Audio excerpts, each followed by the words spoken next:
प्रमय प्रवाल सुप्रभ द्वैता देत तेची निकुंभ सरिसी एकवटत इभमस्तकावरी. सिद्धांतांमधील जे सूक्ष्म विषय प्रमेय आहेत ते जणू गणपतीच्या मस्तकावरील तेजस्वी पोळी रत्ने आहेत. द्वैताद्वैत तेची निकुंभ.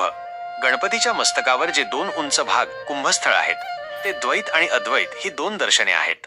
एकवटत इभमस्तकावरी ही द्वैत आणि अद्वैत ही दोन्ही मते गणपतीच्या परब्रह्माच्या मस्तकावर एकत्र येऊन सुशोभित दिसत आहेत.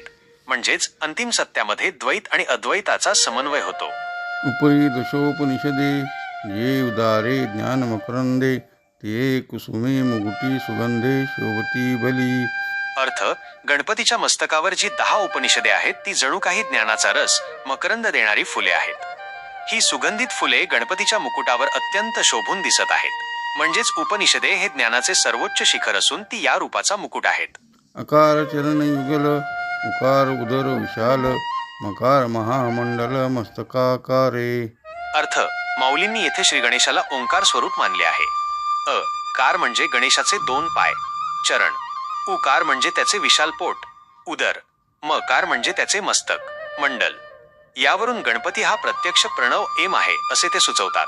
हे तिन्ही एकवटले हेत शब्द ब्रह्म कवळले ते मिया गुरु कृपा नमिले आदिबीज. अर्थ, जेव्हा हे तिन्ही अ उ म एकत्र येतात तेव्हा त्यातून शब्द ब्रह्म ऐम पूर्ण होते. ज्ञानेश्वर महाराज म्हणतात की माझ्या गुरूंच्या श्री निवृत्तीनाथ कृपेने मी या जगाचे आदिबीज असलेल्या ओंकार रूपी गणेशाला वंदन केले आहे.